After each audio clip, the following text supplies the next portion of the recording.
Alors ça y est, bonjour à tous.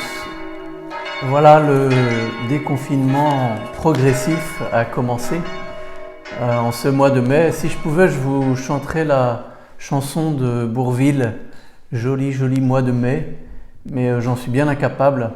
Et les lois de YouTube ne nous permettent pas de mettre de la musique qui comprend des droits, donc bien on s'en passera, hélas. Je vous invite à l'écouter, c'est rigolo. Ce moment que nous vivons, qui nous réjouit, après ces longues semaines que tous nous n'avons pas vécu de la même manière, mais qui nous ont tous éprouvés, ce moment nous réjouit donc, mais aussi je crois nous fait peur. On se retrouve tous avec ces masques qui nous dévorent la moitié de la figure, qu'on ne sait pas très bien comment mettre, qui font de la buée sur les lunettes, qui sont casse-pieds. Et puis toutes ces choses dont on ne connaît pas très bien l'issue nous font peur. Vous savez que beaucoup de parents ont décidé de ne pas mettre leurs enfants à l'école. Des estimations de pourcentage ont été faites. Je ne sais pas dans quelle mesure ce sera ce qui se passera réellement. Peut-être que ce sera supérieur à ce qui avait été estimé. En tout cas, il y a beaucoup de peur. Et en même temps que nous avons beaucoup de joie, nous sommes heureux. Moi, je suis heureux de pouvoir revenir à la maison paroissiale et puis ce matin d'avoir relancé un petit peu l'accueil. Et voilà. Ma question, et ce sera l'objet de ce message, qui sera le dernier message de confinement, c'est « Et nous ? Et toi ? Comment vivre cette nouvelle étape ?» Nous sommes entrés dans le mois de mai. Normalement, on commence à voir arriver l'été. L'été qui s'approche. On commence à voir le repos se profiler à l'horizon. Vous connaissez le refrain. En mai, fais ce qu'il te plaît. C'est mal parti, très sincèrement. On commence aussi à se préparer aux examens en essayant de ne pas tomber sur les grèves périodiques. Pour les plus jeunes, ce sont les examens. Pour les plus âgés, normalement, ils en sont sortis. Les concours ont été faits. La vie paroissiale aussi est intense au mois de mai. Il y a de nombreuses célébrations particulières, des mariages, des baptêmes en plus grand nombre, des célébrations de première communion, de première décommunion, la célébration des confirmations. Et du coup, on commence à envisager le repos de l'été, comme je vous le disais, tout en essayant déjà de penser à la reprise en septembre, et parce qu'il y a des choses qu'il faut anticiper. Notre situation aujourd'hui, elle est bien différente. Nous sommes comme suspendus en l'air. L'été va arriver, bien évidemment, mais nos projets, ils sont aussi suspendus. C'est difficile pour ma part, je devais me rendre au Brésil dans une paroisse de franciscains missionnaires et le vol a été annulé et comme bien d'entre vous, j'ai dû renoncer à ce projet. Et par ailleurs, les mesures mises en place pour le déconfinement ne semblent pas toujours très claires ni toujours très cohérentes, en particulier en ce qui concerne par exemple les transports ou les écoles. Certains sont perplexes. Comme je vous le disais au début, beaucoup de parents ont peur. D'autres critiquent même ouvertement le gouvernement, les responsables politiques. Comment nous situer ? La reprise du culte est différée du reste du déconfinement.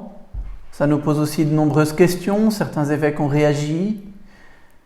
Je vous dis tout de suite que je n'ai pas la capacité de juger de ce qu'il faudrait faire, ni de ce qui serait bien, de ce qui serait le mieux à mettre en œuvre. La seule chose que je voudrais affirmer, en tout cas ma conviction personnelle, c'est qu'il faut agir, tout en comprenant les difficultés qui se présentent, tout en mesurant aussi la complexité de ce processus de remise en route de notre société paralysée pendant plus de 2 mois. Et c'est vrai qu'il y a un danger à opérer ce déconfinement. Mais il y en a aussi à rester dans le statu quo. Du reste, je ne pense pas qu'il y ait grand monde qui ait envie de rester dans cette situation. Je voudrais me tourner en ce mois de mai vers la Vierge Marie. Le mois de mai, c'est celui qu'on dit le mois de Marie. Et je remarque qu'il a débuté par la célébration de la mémoire de Saint Joseph ouvrier, Saint Joseph charpentier. Au passage, c'est une fête toute récente puisque c'est le pape Pie XII en 1955 qui l'a mise pour l'Église comme une mémoire pour l'Église universelle. Et puis ce mois de mai se termine par la fête de la Visitation où nous faisons mémoire de la visite de la Vierge Marie tout après l'Annonciation, l'annonce de l'ange à sa cousine Élisabeth, dont elle sait qu'elle est âgée et qu'elle est enceinte et qui vient l'aider. Je trouve vraiment beau que le mois de Marie soit encadré par ces deux fêtes, si j'ose dire. Même si cette année la Visitation ne sera pas célébrée puisque le 31 mai sera le jour où nous célébrerons la solennité de la Pentecôte. Alors, est-ce que ce n'est pas le moment de nous tourner plus particulièrement vers la Vierge Marie? Il y a cette tradition du mois de Marie, et puis vous savez, comme toute tradition, il y a des traditions un peu mortes, et puis il y a des traditions vraiment vivantes. Et elles sont vivantes dans la mesure où elles imprègnent notre ferveur, notre foi, notre manière de célébrer, de vivre notre relation à Dieu. Comme vous le savez, je vous le rappelle, le jeudi 21 mai, nous allons célébrer la solennité de l'Ascension. Cela va se vivre, et bien évidemment encore, sous des modalités bien particulières, mais l'Ascension, c'est une étape importante sur laquelle j'aimerais insister. L'Ascension, donc, qu'on célèbre le 40e jour après la fête de la Pâque, est un moment bien particulier dans l'histoire de Jésus, puisqu'il a finalement laissé ses disciples, après 40 jours, en tout cas c'est ce que garde la liturgie, pendant lesquels il les a accompagnés après la résurrection par des apparitions, des signes, des miracles, des enseignements. Et après donc l'ascension, les apôtres, les disciples se sont sentis bien seuls. Et il fallait pourtant que Jésus s'en aille. Il est bon pour vous que je m'en aille, dit Jésus. Pourquoi il est bon? Parce que il fallait que l'Église, et il faut que l'Église, vive pleinement par elle-même. Et pour cela, elle a besoin de l'Esprit Saint, pour entrer dans cette relation entre Dieu le Père, Dieu son Fils, dans cet Esprit Saint qui est Dieu et qui est amour et qui est lumière et qui est force.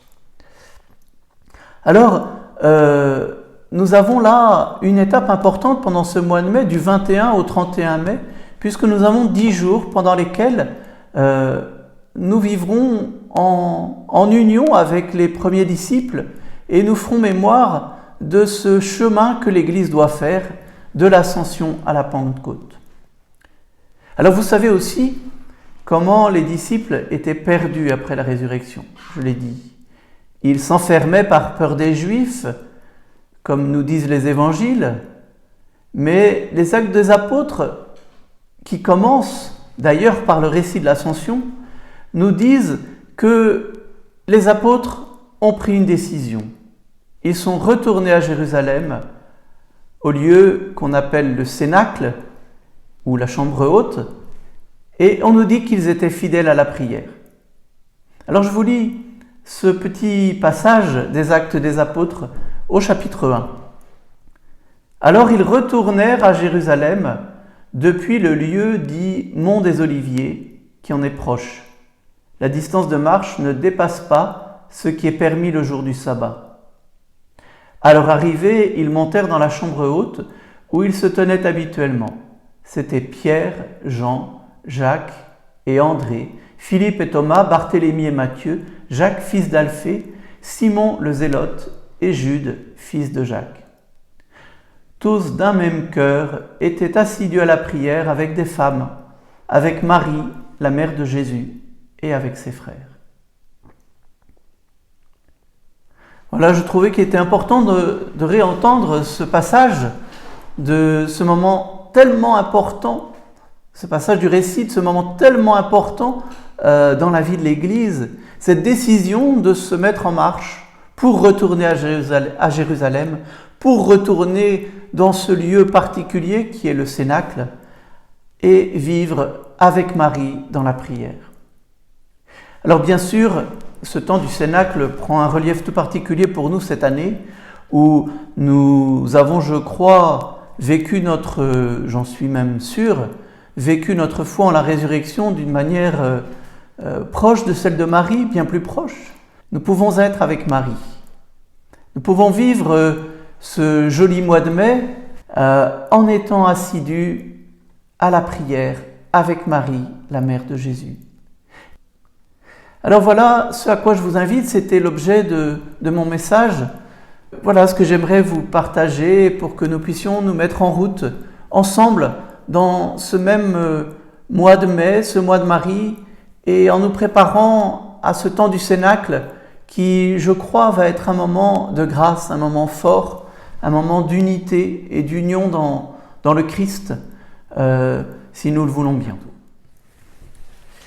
Alors maintenant, enfin, je vous annonce dès à présent que nous avons l'autorisation de célébrer la messe pour des groupes de 9 personnes dans une salle, non pas dans les églises. Donc ce sera dans la salle Sainte-Thérèse à la maison paroissiale à Cusset. Et nous allons aussi vite que possible organiser les inscriptions sur une plateforme Doodle pour que le maximum de personnes puissent célébrer le sacrement de l'Eucharistie. Probablement nous proposerons à l'issue de ces messes un temps d'adoration du Saint-Sacrement, pour le coup dans l'église, et nous allons reprendre dès ce samedi 16 septembre, si je ne me trompe pas, les permanences, 16 mai, excusez-moi, les permanences de confession donc dans la chapelle du Saint-Sacrement de 10h à midi. Voilà, tout cela bien sûr en respectant scrupuleusement les mesures sanitaires, donc en entrant avec un masque et en gardant un masque pour toutes ces célébrations. N'oubliez pas, si vous le pouvez, de diffuser ce message. J'insiste encore pour vous inviter à vous inscrire. J'avais comme objectif qu'on puisse avoir 100 inscrits, ce qui nous permettrait de donner un nom personnalisé à la chaîne. Il y en a 88, il en manque 12. Donc je sais qu'il y a quelques personnes réticentes qui ont un petit peu peur de s'inscrire sur YouTube. Je vous assure, il n'y a aucun danger. Si vous le pouvez et que ce n'est pas fait, n'hésitez pas. Enfin, je voulais vous parler aussi de la quête en ligne. Je referai une vidéo plus précise sur ce sujet, avec les liens peut-être, mais vous savez qu'on en a bien besoin, donc c'est toujours un sujet qui nous chatouille un peu. Voilà, je mettrai en bas de cette vidéo les liens. Gardons toujours dans le cœur cette parole de Saint Paul que chacun donne selon son cœur, sans tristesse ni contrainte. Voilà. Et puis également, bien sûr, le denier du culte, puisque vous savez que nous sommes dans la période où la collecte du denier qui va au diocèse se fait et cette collecte est bien malmenée. Donc je mettrai tous ces liens dans la description, vous n'aurez plus qu'à cliquer dessus et à votre bon cœur, monsieur, dame. Voilà. Eh bien, chers amis, chers paroissiens, que Dieu vous bénisse.